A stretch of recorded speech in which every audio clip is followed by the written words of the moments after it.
ఓం శ్రీ మహాగణాధిపతయే నమః. ఓం శ్రీ సరస్వత్యై నమః. ఓం శ్రీ గురుభ్యో నమః. హరి ఓం. శ్రీమాత్రే నమః. ఈరోజు మనం సత్యాన్ని, ధర్మాన్ని, మన మతాన్ని నమ్ముకొని ఉండడం వల్ల కలిగే ఫలితం ఏమిటో మీకు వివరిస్తున్నాను. ఈ విషయం తెలియకనే చాలామంది అన్యమతంలోకి వెళ్ళిపోవడం జరుగుతుంది.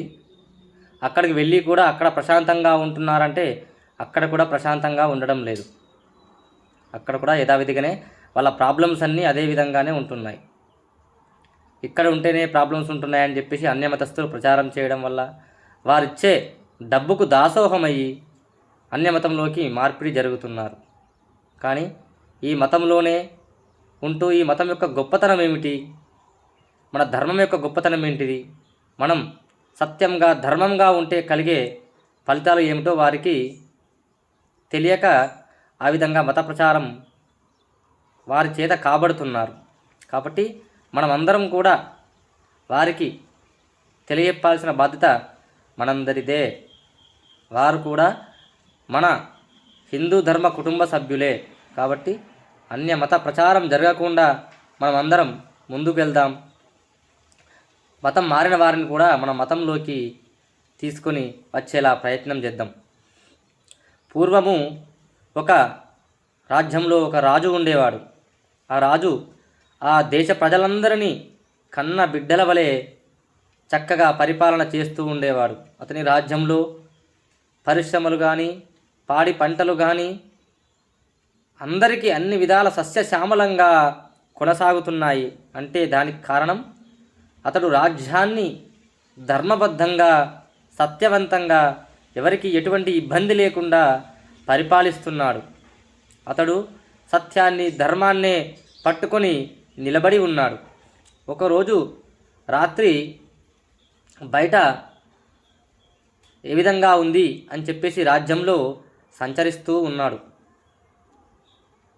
అంతటిలోనే ఒక మహిళ దివ్య తేజోమయంగా మెరుస్తూ మెడలో చాలా అద్భుతమైన ఆభరణాలు ధరించి రాజ్యం నుంచి బయటకు వస్తుంది. అప్పుడు ఆ శక్తివంతమైన తేజోమయవంతమైనటువంటి ఆ మహిళను చూసి ఈ రాజుగారు, అమ్మా నీవు ఎవరు, ఎక్కడికి వెళ్తున్నావు ఇంతటి చీకటిలో అని అడిగాడు. అప్పుడు ఆ మహిళామూర్తి ఈ విధంగా సమాధానం ఇచ్చింది, నేను ధనదేవతని, ఆదిదేవతని. నేను ఇక్కడి నుంచి వెళ్ళిపోవాల్సిన సమయం వచ్చింది, కావున నేను ఇక్కడి నుంచి వెళ్తున్నాను అని సమాధానం ఇచ్చింది. అప్పుడు ఆ రాజు, అమ్మా నీవు ధనదేవతవి, నీవు చంచలవి, ఒక దగ్గర స్థిర నివాసం అటువంటిది నీకు లేదు, కావున తప్పకుండా వెళ్ళమ్మా అని నమస్కారం చేసుకున్నాడు. అమ్మ ధనలక్ష్మి వెళ్ళిన కొద్దిసేపటికి మళ్ళీ ఇంకొక మహిళ తనకి ఎదురైంది. అమ్మా నీవెవరు అని అడిగింది. నేను ధాన్యలక్ష్మిని, ధనం లేని దగ్గర నేను కూడా ఉండను అని చెప్పేసి ధాన్యలక్ష్మి కూడా రాజ్యం నుంచి బయటకు వెళ్తుంది. అప్పుడు సరే అమ్మా మీ ఇష్టం అని చెప్పేసి ఆ అమ్మకి నమస్కారం చేసుకొని ముందుకెళ్తున్నాడు. వెళ్తూ ఉంటే తర్వాత ఇంకొక మహిళ కూడా వచ్చింది. అప్పుడు అమ్మా నీవెవరు తల్లి అని రాజు ఆ అమ్మను అడిగాడు. అప్పుడు నేను ధైర్యలక్ష్మిని అని చెప్పింది. అమ్మా నీవెక్కడికి వెళ్తున్నావంటే ధనలక్ష్మి, ధాన్యలక్ష్మి వీళ్ళందరూ లేని చోట నేను కూడా ఉండలేను అని చెప్పేసి ధైర్యలక్ష్మి కూడా వెళ్తుంది. ఇదే విధంగా ఒక్కొక్కరుగా అష్టలక్ష్ములందరూ రాజ్యం నుంచి విడిచి వెళ్తున్నారు. తను మనసులో బాధపడుతూ ఏ విధంగా ఈ రాజ్యాన్ని నేను పరిపాలించాలి, ఇన్ని రోజులు రాజ్యం సస్యశ్యామలంగా ఉంది, కానీ ఇప్పుడు ఎలా అని దిగులు పడుతూ ముందుకు వెళ్తుంటే ఇప్పుడు ఒక మహిళ మళ్ళీ వచ్చింది. అమ్మా నీవు ఎవరు అని అడిగాడు. నేను సత్యలక్ష్మిని, నేను ధర్మలక్ష్మిని అని చెప్పింది. వారందరూ వెళ్ళిన చోట నేను కూడా ఉండలేను, అందుకే నేను కూడా వెళ్తున్నాను అని చెప్పింది. ఇప్పుడు ఆ రాజు అందరిలాగా ఈ అమ్మను వెళ్ళుమని చెప్పలేదు. అమ్మ పాదాలపైన పడి, అమ్మ నీవు కూడా వెళ్తే ఎలా నా పరిస్థితి? ధనలక్ష్మి కానీ, ధాన్యలక్ష్మి కానీ, సంతానలక్ష్మి కానీ, ధైర్యలక్ష్మి కానీ ఈ విధంగా వెళ్ళినా నాకు భయం లేదు. కానీ నేను మాత్రం సత్యాన్ని, ధర్మాన్ని, నిష్ఠనే నమ్ముకొని జీవిస్తున్నాను. నా జీవితం నుండి నీవు వెళ్ళిపోతే నేను ఎలా అమ్మ బ్రతికేది? నేను ఎలాగమ్మా జీవించేది అని అమ్మ పాదాలపైన పడి వేడుకున్నాడు. అప్పుడు సరే నాయనా, నీవు నన్ను నమ్ముకొని ఉన్నావు కాబట్టి నేను నీ దగ్గరనే ఉంటాను, విడిచి వెళ్ళను అని చెప్పేసి ఆ సత్యలక్ష్మి, ధర్మలక్ష్మి రాజ్యంలోకి వెళ్ళిపోయింది. తర్వాత యథావిధిగా తెల్లారింది. తెల్లారి తన పూజా నియమాలు నిర్వర్తించుకోవడానికి రాజుగారు తన పూజామందిరంలోకి వెళ్ళాడు. పూజామందిరంలోకి వెళ్ళి అమ్మవారికి పూజ నిర్వహిస్తున్నాడు. అకస్మాత్తుగా దేదీప్యమైన వెలుగులు వెలుగుతూ ఒక అమ్మవారు తన పూజామందిరంలోకి రావడం గమనించాడు. ఆ తల్లి ఎవరో కాదు, ఆమెనే ధనలక్ష్మి. ఆమె వెంటనే ధైర్యలక్ష్మి, ధాన్యలక్ష్మి, సంతానలక్ష్మి అందరూ మళ్ళీ పూజామందిరంలోకి రావడం గమనించాడు.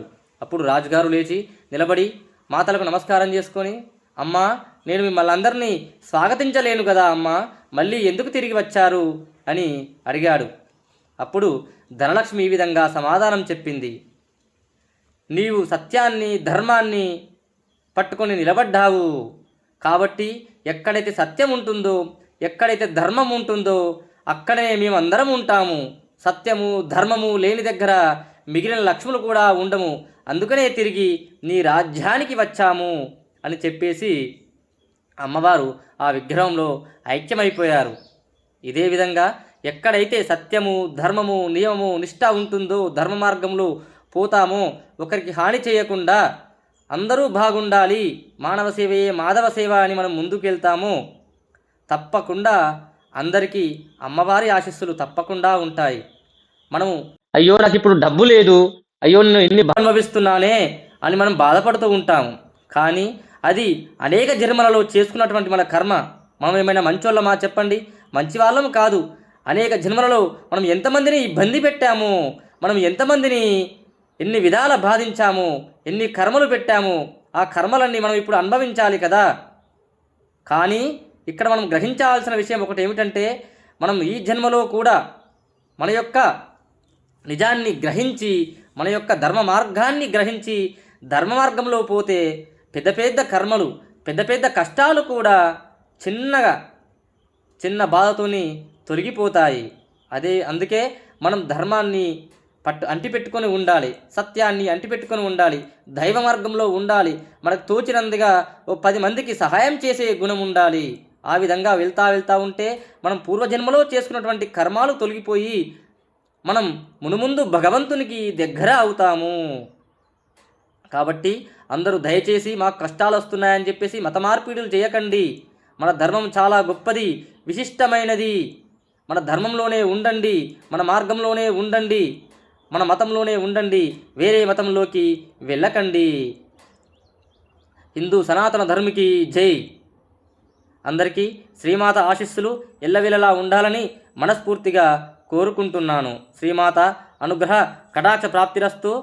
శ్రీ భూ సమేత శ్రీ అష్టముఖ గండ బేరుండ జ్వాలా వినారసింహస్వామి దేవత సంపూర్ణ కృపా కటాక్ష అనుగ్రహ ప్రాప్తిరస్తు. జై గురుదత్త. శ్రీమాత్రే నమః.